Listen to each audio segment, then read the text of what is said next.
May 3 pangthokadaba aruba mifamda miyam humna saruk yabiyu haina Kokomina miyamda paujal piragli. Manipurgi yellow missing kanjanabagi pandamda miyam punna warep lauminanabagi damakta thasigi taratareta gi horaktuna thasigi kunthra pauba laikai khulchingda miyangi mifam pangthok pinaba Kokomina haijakibagi matungina ngasisu tongan mafam chingda miyangi mifam ching pangthokre. Mifam ching asida saruk yakiba Kokomi convener Khuraijam athawbana fongdokhibada Manipurgi yellow missing kanjanabagi warep launabagi damak mathang thagi ahumda pangthokadariba leibak miyangi asoba mifamda miyam pumnamak saruk yabiyu. Mifam asida kari karamba fireb laurakadagi haibadusu miyamna haujitagi hauna khanbiro loinana aikhoi lambida chatpa yadri laifamda ira thauni pangthokpa ngamdri hainasu fongdoki. Haujik ayukta Myanmar military na airstrike chatabada Chinkuki Jo Singh asi ana achopan yamna yaukre loinana mafam marang khangdana koisen senakre haidi. President Rulgi lengak tha ani helaklabasu Manipurgi law and order gi phibamdi hanadagi adumak fagadhan bangamdri. May 2016 Manipura tamthiraba lan thorakpadagi Supreme Court of India na February 5 15 fauba leirangkiba birena lusingba lengak adugi makhada Manipur administration fail oire haidambaga iroinana lengak adu resign tawhankarba matungda constitutional crisis thorakle haiduna February 10 15 dagi President Rule chalairakrabasu state asigi law and order gi phibamdi lan horakpadagi hauna Yotna sokpa hangoi oirakibadu adumak ahongba leitana oiri haiba yare state amasung central porting tosinaduna mafam kayada checkpost hangdokpada natana hana koisilamba thi humbagi thabak amadi joint patrolling section thorangting laukhalaklabasu ngarang numidang wairam pung 3:30 tarakpada mi kungna tariba palace compound gi Kripadasni advanced hospital ga mayoknana leiriba Dhanapati Jewelry gi mapudagi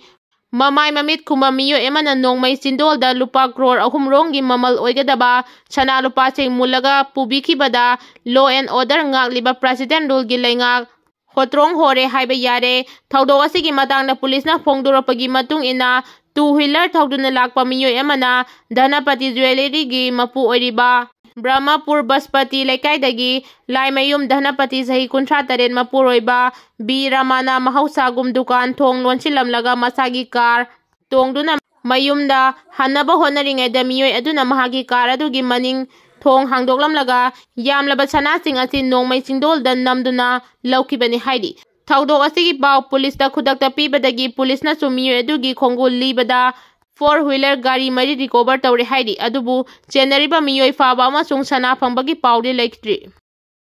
tampak takumba yadramanina kuki singna moigi aronba lambi thong nongma nomagi semdin sajinba leptringa chisu kangchuptagi sisipur taba lambi faungnaba thong chanaba sem chaba haukre haidi Thangjing Ching karaktanaba masing yamlaba kuki singna punchindana wakat mifam phangkre mitai singna Thangjing Ching amasung Kaubur Sing kaduna lai khurungani haiba tabadagi madu thingnabagi khongjang ama oina ngasisu Churchanpur district ki tongan mafamdagi lakpa kuki nupi volunteer singna Thangjing Ching gi tingkhonggi mafam chingda mitai singna Thangjing Ching kapa thingnanaba wakat mifam phangkre tawbatabu wakat mifam adubu security gi maikeidagi ayat apan amada pidana maningtamna numit chupa phamankhre haidi Pau asina makhata na hai chahi amagi chairau baloiraba matungda thangda ahanbadagi hauduna mitai singna Thangjing Ching karaba matungda nomaijing numita Thangjing Chingda leiba lai khurumlaga halakbagi chanabi leiri hairiba lai khurumbagi chana pathab asibu thingnanabagi damakta thasi ki 12 da masing yamlaba koki ge volunteer singna Thangjing Ching gi chingkhongda mafam ahumda wakat mifam phangki madugi makha tarapa oina ngasi chu koki gi tongan ba nupi volunteer sing chaka mari panba gari amadi chaka ani panba gari singda ngasi su masing yamna holaktuna chingkhongda wakat mifam phangkre wakat mifam adu Churchanpur district ki Kangbai Poljang New Jalen Pai Haidiba mafam ahum chida mitai singna tongan ba mafam dagi Thangjing Ching tamna lai khurumba lakani haibagi thajaba leibana mitai singbu thingnanaba wakat khongjang adu changchin kibani khongjang adu da kuki ge volunteer singna political solution phangdriba makai mitai changba yaroi Manipur da health amasung belly khaidokle nampu sapuda kuki zomi khul lanaba honaganu haibana chingba tongan ba banner kaya thetki